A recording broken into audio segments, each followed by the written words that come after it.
Henker que vive duas vezes, capítulo 53. Fim, 3. Apesar de ser apenas uma simples batida, o som ecoou como um trovão.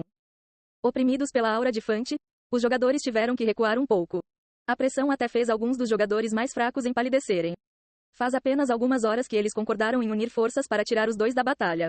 Mas do jeito que as coisas aconteceram, nenhum deles conseguiu chegar perto das duas pessoas.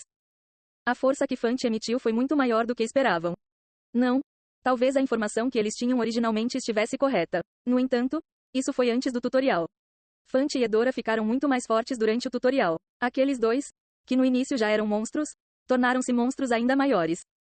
O que você está fazendo? Vocês não queriam meu karma? Então venha e pegue. Não fique aí parado, porque se você fizer isso... Os dois dentes caninos de Fante foram revelados enquanto ele sorria selvagemente. Parecia quase um predador feroz se preparando para caçar uma presa. Estou indo até você. Asterisco com a Ang asterisco. Fante saltou para frente enquanto descia do chão. Sua velocidade era quase tão rápida quanto uma bala. Caramba! Não deixe ele chegar perto. Mesmo em pânico, os jogadores moviam-se em perfeita sincronia. Todos os tipos de efeitos deslumbrantes brilhavam sobre suas cabeças enquanto lançavam habilidade após habilidade. Diferentes tipos de círculos mágicos se sobrepunham no chão, proporcionando vários buffs à coalizão de jogadores. Jogadores vestindo armaduras pesadas ou carregando escudos avançaram para bloquear o ataque de Fante. E então, houve um confronto. Estrondo asterisco. O nível de habilidade de Fante era algo que Yon-Woo nunca tinha visto antes. Cada vez que ele balançava o punho, a atmosfera se despedaçava, produzindo sons estrondosos, e o ar varria por onde seus punhos passavam, fazendo a terra tremer repetidamente. Os jogadores eram como velas ao vento diante de seus ataques. Mesmo que eles estivessem relativamente bem, era apenas relativo. Fante perfurou, quebrou e pisoteou várias vezes as barreiras que os jogadores construíram. As barreiras do jogador tremeram com uma batida de pé, e vários jogadores foram surpreendidos com um golpe de seu soco. Quang asterisco. A aura de Fante se amplificava a cada explosão que ele criava, aumentando ainda mais a pressão que os jogadores ao redor enfrentavam. Parecia que não demoraria muito mais para todos os jogadores entrarem em colapso. Acima de tudo, Fante estava gostando da luta, como se fosse parte de um jogo. Ele é forte. Posso ver como eles poderiam matar a cobra de Akasha. Yon-Woo lembrou-se da carcaça da cobra de Akasha que viu na sessão E. Eles haviam tomado o Neida, portanto seu poder deveria ser muito maior do que a estimativa original. Eles realmente pensaram que poderiam matar esse cara? Isso é impossível. A diferença é muito grande. Acima da zona de luta, Fante dominava todo o palco. Havia apenas duas pessoas que estavam fora de sua influência. Um deles era um homem alto parado na retaguarda, emitindo ordens como se fosse o comandante. Ele tinha 3 espadas de tamanhos diferentes próximas à cintura. Yon-Woo percebeu que havia algum tipo de energia fluindo dele que atravessava a aura de Fante e chegava aos outros jogadores. Parecia que a energia estava proporcionando aos jogadores maior poder e moral. Os círculos mágicos no chão também pareciam pertencer a ele. Um senhor? Não, ainda não. Um Lorde candidato. Lorde é uma classe especializada em liderar e comandar vários jogadores e, possivelmente, organizar uma legião. A maioria dos Henkers e chefes da maioria dos clãs eram lordes. O dono original da espada vampírica de Bathory, o Senhor dos Vampiros e os 8 reis dos 8 principais clãs tinham essa classe. E o espadachim que liderava os jogadores na luta contra Fante também tinha essa característica. Acho que ainda não floresceu totalmente. E então, a outra era a mulher atrás de Fante. A mulher estava completamente desligada da luta, em pé com uma espada longa que era muito mais alta que sua altura, segurando-a firmemente em seus braços. Ela era uma beleza absoluta, mas também dava uma impressão fria como gelo. Especialmente, o chifre saindo do lado esquerdo de sua cabeça acrescentava uma certa nitidez à sua aparência. Edora. Irmã de Fante, a incomparável primeira colocada no ranking do tutorial. Quando Yon-Woo perguntou sobre Edora, Khan disse isso sobre ela. Fante é forte, ridiculamente forte. Eu senti como se estivesse diante de uma enorme montanha quando o enfrentei. Mas Edora, ela é um pouco diferente. Ela é definitivamente mais gentil que Fante, mas ela parece profunda. Como o abismo de um mar. É por isso que eu tinha mais medo dela. Posso pelo menos ver o topo de uma montanha quando levanto a cabeça, mas não consigo ver o fundo do mar. Yon-Woo começou a entender por que Khan tinha mais medo de Edora. Ela está escondendo alguma coisa. Algo muito grande e feroz. Mas o que é isso? No momento em que Yon-Woo olhou para Edora, ela de repente desviou o olhar da luta e olhou de volta para Yon-Woo. Seus olhos calmos olharam diretamente para Yon-Woo. Não, para ser mais preciso, ela também estava olhando para Yon-Woo, olhando para algo dentro dele. Sorriso asterisco. Um leve sorriso substituiu sua expressão indiferente, como se ela tivesse encontrado algo divertido. Ela me viu. Yon-Woo percebeu que Edora viu algo nele, assim como ele. Então ele sorriu de volta para ela. Aparentemente, era hora de parar de apenas esperar. Se for assim, ele não teve escolha a não ser intervir. Yeon-woo tirou uma bolsa bastante grande. Era uma bolsa cheia de fichas. Os jogadores na zona segura voltaram seus olhos para Yeon-woo. Seus olhos começaram a brilhar com ganância. Pelo que parece, Yeon-woo tinha fichas suficientes para ele saltar em algumas fileiras à frente se conseguissem tirá-las dele. Porém, as regras não permitiam agressões dentro da zona segura. Se os jogadores não seguissem as regras, poderiam ser expulsos do palco. Mesmo para itens caídos no chão, os jogadores não podiam pegá-los se ainda tivessem dono. Então a única coisa que podiam fazer era ficar parados e observar o que aquele cara estava fazendo. Mas, de repente, Yeon-woo virou a bolsa de cabeça para baixo e começou a despejar as fichas no chão. Barulho asterisco. O que ele está fazendo? Por que ele está jogando tudo fora? Acho que ele está se acovardando. Droga, que desperdício. Ele poderia tê-los dado a outra pessoa. Todos ao seu redor pensavam que ele estava louco. Eles começaram a rir ou xingar o que ele fez. Mas à medida que a pilha de tokens crescia, ninguém conseguia mais continuar falando. Que porra é essa? Quantos ele vai tirar? Isso é 1000, 2000? Os jogadores nas bordas do palco ficaram barulhentos. E à medida que ficavam mais barulhentos, os jogadores que não prestavam muita atenção em Yeon-woo começaram a olhar para ele também. Fante também parou sua luta e apontou a cabeça para o lado de Yeon-woo.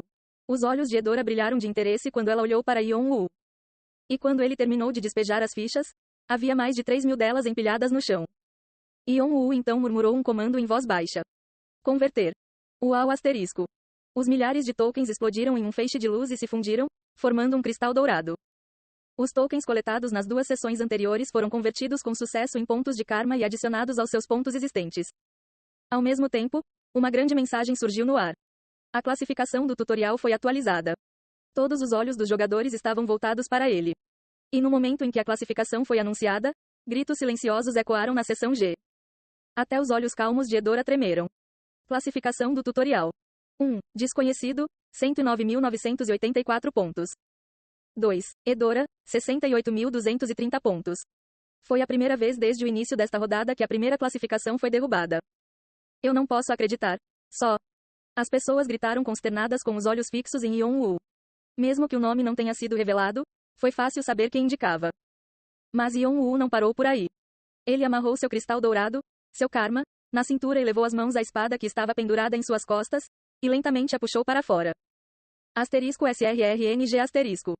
A espada vibrou com um som claro quando foi retirada da bainha. Era uma espada que parecia ter cerca de 70 centímetros de comprimento. Sua bainha tinha um desenho muito simples, quase tosco. No entanto, à medida que a espada foi gradualmente retirada da bainha, estranhos caracteres gravados com pó prateado na superfície da lâmina começaram a emitir um misterioso brilho branco. Uma energia azul fluiu da espada e começou a circular ao redor de Yeon-woo. Uau asterisco. O brilho branco e a energia azul se fundiram formando um forte redemoinho. E então, quando ele finalmente tirou a espada completamente da bainha. Asterisco quá asterisco. O redemoinho cobriu quase toda a zona segura. O que diabos é isso? Que tipo de artefato faz isso? Os jogadores recuaram para longe de Yeon-woo com medo de serem arrastados pelo redemoinho. Olhos cheios de espanto, descrença e consternação estavam voltados para Yeon-woo. Ninguém nunca tinha ouvido falar de um artefato com efeito tão feroz. Mas Yeon-woo estava apenas rindo calmamente no centro do tufão. Vigrid. Classificação. Avaliação.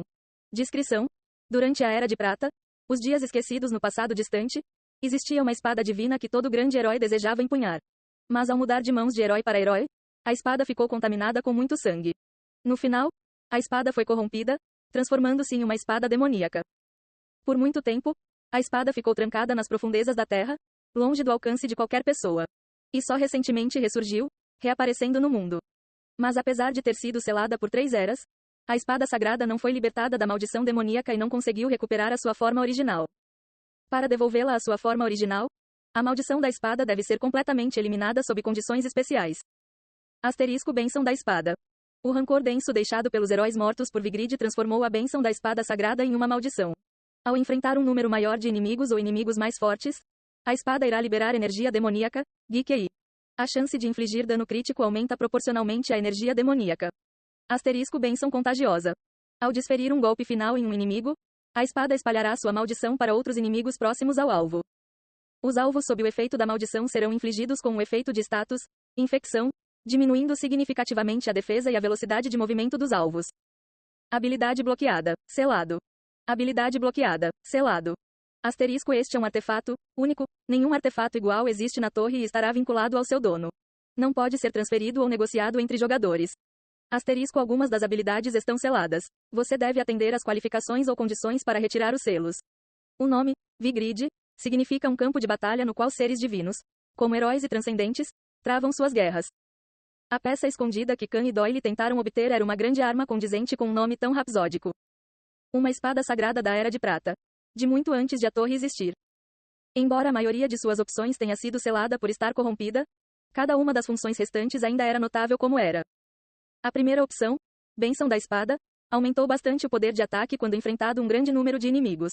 Além disso, a energia demoníaca irradiada por esta opção ajudou a desmoralizar os inimigos e a obscurecer seu julgamento.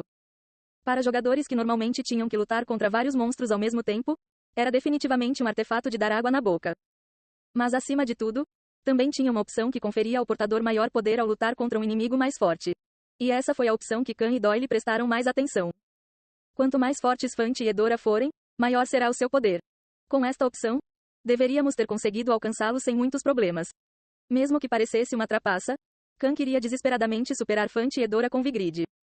Droga, eu sei que a arma em si é muito OP. O Dragon Slayer que eu tenho não chega nem perto do Vigrid. Se eu fosse usá-lo, provavelmente poderia mudar o jogo. Khan riu amargamente ao explicar sobre Vigrid. Mas eu percebi desta vez. Trair é apenas trapacear. Certamente funcionará por esse curto período de tempo, mas não poderei fazer nenhum progresso com isso. Você sabe o que dizem, meu caro? Sinoejimu, Shen Wais e Wu. Uma expressão idiomática que indica que algo externo ao corpo não é algo próprio. Portanto, não importa quão bom fosse o artefato Vigrid, a habilidade que o artefato fornecia não era seu próprio poder. Khan conhecia as vantagens que Vigrid lhe daria, mas, ao mesmo tempo, estava ciente de sua desvantagem. Que no momento em que ele colocasse as mãos em Vigrid, ele poderia derrotar Fante e Edora temporariamente, mas ele mesmo não seria capaz de ficar mais forte por causa do poder da espada. E ele sabia que um dia acabaria sofrendo a derrota nas mãos de alguém ainda mais forte que aqueles dois. Na verdade, não faz muito tempo que ele obteve essa iluminação. Após a luta contra o Build, Khan agonizou por inúmeras horas com a diferença entre Build e ele mesmo. O próprio Khan também era considerado um excelente espadachim, mas não era forte o suficiente para derrotar o Build. Ele havia pensado por muito tempo sobre o que criava uma distância tão grande entre o Build e ele. Então, ele chegou a uma conclusão. Deve ter sido a falta de experiência. Embora o Build tivesse vasta experiência em combate ao escalar a torre, Khan, por outro lado, tinha acabado de entrar no palco. Assim, para superar sua fraqueza, ele teve que começar do zero. Então Khan desistiu de obter o Vigrid e o entregou a Yeon-woo. E graças a isso, Yeon-woo conseguiu uma das melhores armas da torre. A melhor parte escondida do tutorial que seu irmão nem conhecia.